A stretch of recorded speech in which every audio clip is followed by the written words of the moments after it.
humblest of regards to the fellow members of the Alpha branch of the Utopia. And now, commencing video.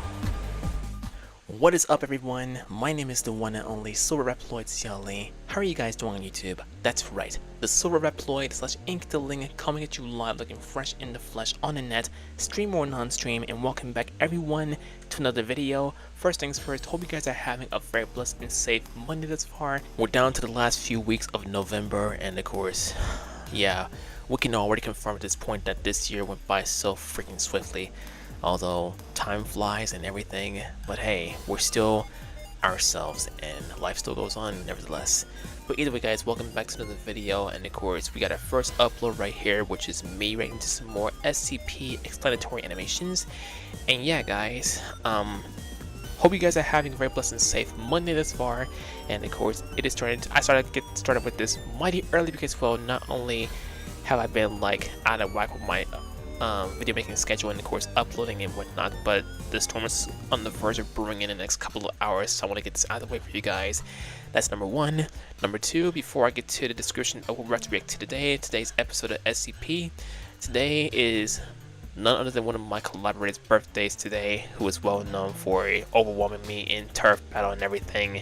Not to mention he did help us win 100 X battles, well not 100 in general, but like a few hundred X battles in Splatfest and everything. He goes by the one and only Lord Punisher.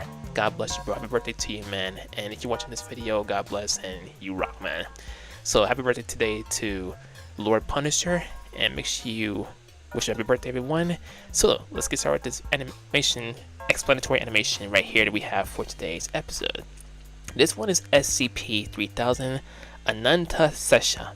I hope I got that pronounced right, but yeah, given the spelling, I think that's how it's pronounced. I'm sure they'll give us the correct pronunciation in the video, but it doesn't matter. That's reacting to today, so I'm taking that as some sort of human-like entity, an SCP symbol, but we'll see. But before we start the reaction to this explanatory animation, for those who are new to the channel, thank you all very, very much for tuning in, and of course, giving the channel a very excellent glimpse. Your everlasting love and support are greatly appreciated by yours truly. The giveaway series is still transpiring, so if you are lucky enough to become my 29,500 subscriber on the channel, you'll be lucky enough to win this grand prize, which is the 1-year Nintendo Switch Online subscription for your Nintendo Switch account. Giveaway details are provided in the comment section pinned.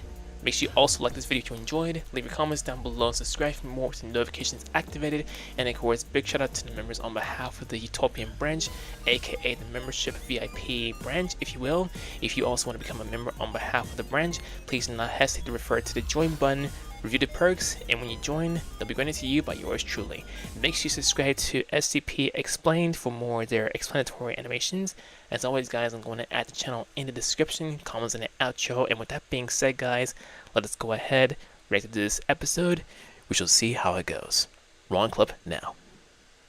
Jack was swimming deep underwater, wondering why he had such a pounding headache when suddenly he had a terrifying realization. He had no idea where he was or what he was doing. There was a nagging feeling that he must have a specific reason to be here. You don't just end up deep in the ocean with a diving suit on by chance. Yet he had no idea what he was supposed to be doing. He wasn't sure he cared either. He was more worried about the throbbing pain in his head and the vision of two eyes staring at him out of the dark that he couldn't get out of his mind. His heart began to race as he wondered what to do how to get help. He was in the middle of the ocean and appeared to be all alone. He couldn't see anything in the dark water except for this weird gray substance in front of him. Maybe he was going to die here alone.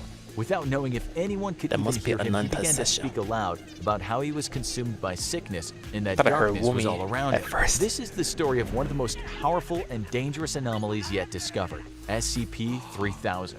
Before Jack's descent into despair, the SCP Foundation had mandated an exploratory expedition off the coast of Bangladesh. After receiving a few strange reports from locals and fishermen, the Foundation suspected an SCP was lurking in the water and positioned a few personnel to investigate. The crew expected danger, or maybe even death. But what they got instead was far stranger and more ominous. All of the men had been verified to be in sound mental states when the mission set out, but a few of them reported feeling strange and uneasy as the submarine descended into the ocean. Before long, a veteran agent named Dr. Williams began to panic in a way that was completely out of character. He started sweating profusely, shaking, and wouldn't listen to a word of comfort or reason that anybody tried to offer. It might seem like a relatively normal reaction for anyone descending into the depths of the ocean to meet with a monster that they don't know anything about, but Dr. Williams was a seasoned professional who had been on hundreds of such missions before. There was no logical reason for him to act like this. Although the reaction of Dr. Williams was the most extreme, he wasn't the only one who started to feel strange. Multiple agents developed a creeping feeling of unease that swept over them. One of the calmer men tried to reason with Dr. Williams, asking him what was wrong and if he could explain exactly how he was feeling. That's when things got even stranger. Not only was the doctor extremely anxious, but he now seemed incapable of giving a real response to any questions thrown at him. He could only mutter that he was missing something, but he wasn't sure what. Knowing that many SCPs can bend reality and the human mind, many of the personnel began to have second thoughts about the mission and even asked for permission to call off the mission. But they were mandated to continue, so they went on. As the team went deeper and deeper into the ocean, things only got worse. Even the previously calm crew members became spooked and antsy, while the ones who were already anxious were now sweating and jittering. As for Dr. Williams, he was now pacing back and forth around the submarine, saying things nobody could understand. Every time he looked at his colleagues and his close friends, he seemed to stare straight through them and would call them by the wrong names. It was as if his mind had moved to a different dimension. Whenever someone asked him to perform his normal duties, he looked more confused than ever. Still, the team went deeper. Dr. Williams began to whimper and say the word no repeatedly, growing louder and louder until he was screaming, and the others were forced to sedate him. Just then, something came into view. It was what would come to be known as SCP-3000. The thing was huge, so huge that its whole body couldn't be seen out of the submarine window. It was a horrible eel-looking creature with a head as big as a town and haunting eyes that lit up the black ocean around it. But perhaps the strangest part was this giant eel seemed to be producing a weird gray liquid. Even the sedative wasn't enough to keep Dr. Williams calm anymore. There was a strange blank look in his eyes as if the light and life had left him, and he just began screaming no repeatedly again and wouldn't respond to any attempts to calm him down. Not that anyone else was very capable of calming him down at this point. Even the crew members that had been holding up well were starting to act strangely, and nobody could get the image of these ominous eyes out of their heads. Then things went from bad to worse. Williams began screaming and shouting madly as if he was being tortured by an unseen force. The men tried to restrain him, but it was no use. He began smashing his head against the submarine window until it cracked, putting the whole mission and everyone's life at risk. He fell to the ground injured, chanting that there was nothing, whatever that meant. It was an emergency scenario. They began applying first aid to Williams as the submarine ascended to the surface as quickly as possible before the pressure of the ocean caused the cracked window to explode. By the time they reached the surface, Williams was dead. But there was something even more chilling than the circumstances of his death. Every single man who had been in that submarine experienced the same thing on the days that came afterward. The image of the eel-like creature's eyes seemed burned in their minds permanently. It would haunt their waking hours for the rest of their lives, and sleep was no escape either, as they would appear in both their dreams and nightmares alike forever. A second mission had to be sent to gather more information about the strange beast. Already, there were many theories and question marks surrounding SCP-3000. How big was it really? Was it sentient? It's ginormous. What was the liquid for? None of the men who had been on the previous mission were willing to return to the waters, but a new group of brave recruits volunteered. They were about to find out what so many in history have learned the hard way, that bravery and foolishness are often mistaken for the same thing. This time, the mission would not be in a submarine, but in dive suits, in order to observe the anomaly in even closer detail, and to eliminate the chance of one team member self-sabotaging the submarine, killing them all. They were transported to the location by boat, and the three men splashed into the ocean. They descended, and at first everything was going well. In case anything went wrong, the three of them were tethered together for extra security. But the deeper into the ocean they swam, and the closer they got to SCP-3000's location they got, the stranger things became, just like on the last mission. First, there were a few minor cases of confusion. One of the team, Jack, thought it was his responsibility to lead the navigation, but another, Roberto, also thought it was his job. In fact, think it's best to navigation stick was together. actually the job of a third team member, Amir, but he seemed to have forgotten. Everyone was getting confused. The team listening in on the conversations at the Foundation headquarters grew increasingly concerned about what they could hear. Was everyone losing their minds? Hopefully, nobody was about to pull another Dr. Williams on them. Still, the project leads couldn't afford to tell the men to come back to the surface. He The seemed Foundation rather badly needed any acrimonious. information they could get on this SCP, whatever the cost, so they told the men to press on. Things only got worse. Roberto was asking to speak to a colleague who passed away 2 years ago, while the others began to mutter indistinguishable phrases about eyes and darkness, not too dissimilar to the ramblings of Dr. Williams. It increasingly began to look like a suicide mission. Then, there was silence. What was going on? Each of the men had completely lost it, to the point that they cut the tether that was holding them together. All alone, Jack couldn't remember where he was or why he was here. He desperately looked around to try and gauge his surroundings, but he could only see darkness. All he could think about was a pair of large eyes and an overwhelming fear of despair and anxiety, and this weird gray fluid that was now floating in front of him. The Foundation listened He was as close Jack to started reciting a SCP-3000. creepy speech about being on the edge of nothing, inches from oblivion, with a sickness in his mind and nothing but a pair of eyes in front of him. They listened in horror as they heard movement through the radio. It sounded like a huge creature was swimming toward the men. It had to be SCP-3000, but all three men were So too basically, confused to do anything about the it situation. might have been or masquerading even as a see very what was in friendly front of them, fish claiming underwater. they couldn't see anything in the darkness. There was silence for half a minute, with the team listening in, fearing the worst. Then they heard some more unintelligible mutterings. The men must be alive, but what on earth was going on? Then the gibberish started again. Two of the men were screaming that Jack had just been swallowed whole and that they were being sucked in too. Why couldn't they just swim away? It was chaos. But then a few moments later, Roberto spoke into the radio, saying he was floating alone in the middle of the ocean and had now moved away from the eyes of SCP-3000. He finally seemed capable of forming coherent thoughts and speech. After what had just happened, Roberto now had a theory. He thought that somehow it was impossible to think straight around SCP-3000. When he'd been close enough to see the eyes, Roberto had felt a throbbing pain in his brain and been unable to think about anything. Perhaps it was something to do with that mysterious gray liquid. Even more slime was coming out of SCP-3000 now, and Roberto was determined to get a sample despite the warnings from HQ. In one final burst of motivation, he swam close enough to take some of the gray liquid and put it in a special sample collection unit that was designed to float to the surface for collection later. He had acquired some very important data, but he seemed to have lost all hope of preserving his life. Roberto started telling the team over the radio that he was dying and that his heart rate was too high, but cautioned that it would be too dangerous for anyone to try and rescue him. The personnel continued to try and communicate with Roberto to figure out what was going on, but his words had stopped making any sense until finally he went quiet. Minutes turned into hours, hours into days, and still there was no sign of Roberto or the rest of the divers. After 3 days, his radio, which had only been sending a steady stream of static, finally stopped working altogether and he was presumed dead.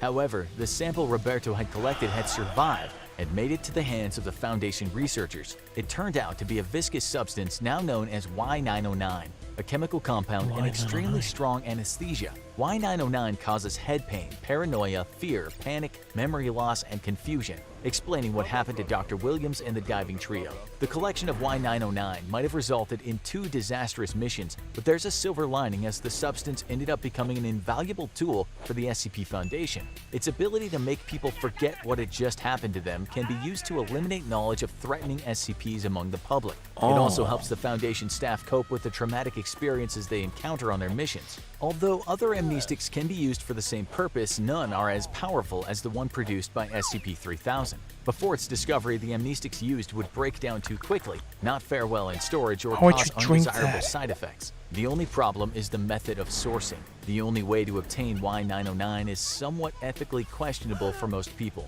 SCP-3000 produces Y909 after eating, so the best way to stock up on it is by feeding the creature. Sedated D-Class personnel from the Foundation are sent on missions supposedly to observe the anomaly up close, unaware that this mission is one way only. Other divers are then sent later to collect the fluid from a safe distance and store it. Of course, it's all for the greater good of humanity. Now, the Foundation protects SCP-3000 as best as it can guard something hundreds of kilometers long. The area is carefully patrolled, and members of the public are not allowed to enter the part of the bay where it resides. Anybody who accidentally comes into contact is contained. Eventually, another pair of Foundation doctors went down in a submarine to try and learn more about SCP-3000. One became so affected by Y-909 that he began hallucinating. He started talking about Anantashesha, the king of serpents in Hinduism. Anantashesha is believed to be all that will be left after the end of the world because it exists throughout all of time simultaneously. The doctor said he believed that this was in fact Anantashesha, that SCP-3000 simply shows us that eventually everyone dies and fades into the darkness of oblivion, right before he exited the submarine and swam right into his mouth. Luckily for now, SCP-3000 seems to be in a sort of hibernation state. It rarely moves and it doesn't hunt, although it will eat when fed, but no one knows when or if it'll wake, or what it's capable of if it does. Will it destroy the world, or simply drive us all insane?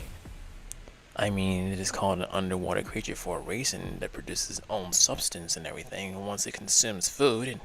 And the fact that they just went down there to collect the sample of the substance that Anantashesha emitted, and it leads to absolute death, and the fact that it can cause undesirable side effects, that's freaking scary.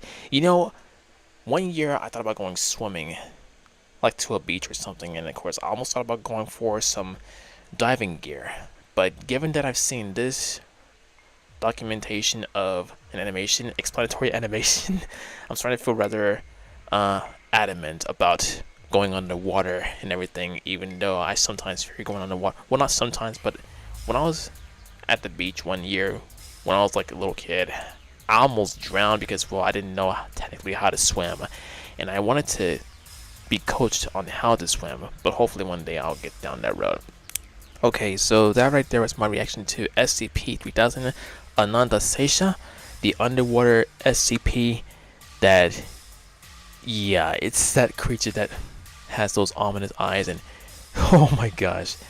So that right there is my reaction to the animation, explanatory animation if you will. I hope you guys enjoyed it very much, and of course for those who are thinking about going to the beach, it's best you stay home until, like, you know, probably next spring or next summer, I don't know, but yeah. Anyway guys, that's my reaction right there. If you like this reaction, as always everyone, smack the like button because it keeps me going. Leave your comments down below, and of course please subscribe for more with the notifications activated. Make sure you also take this time frame to subscribe to SCP Explained. I'm going to add a channel in the description, comment on the outro, and guys, my social media, Twitch, and my song list are provided in the description. If you want to commission a song made by yours truly that you can use for your content, etc., please do not hesitate to hit me up via social media. We'll go from there for ID music commissions. This is me signing off for now, Silverreploid. I love you guys very much. Stay fresh in the flesh and off the hook. And on behalf of the Utopia, I will catch every single one of you in the next video. If you love music, and if you would like to partake in supporting my channel by purchasing music, please refer to my song list down below. Hey guys, Silverreploid here. I want to thank all of you for watching this video. Please smash on the like button, subscribe for more content if you're new, and please turn on the push notifications. And also, please make sure you check out my other videos or any video on display and show tons of love and support for not only me, but to those who are also involved. Have a great one, and I will see you guys in the next video. Bye!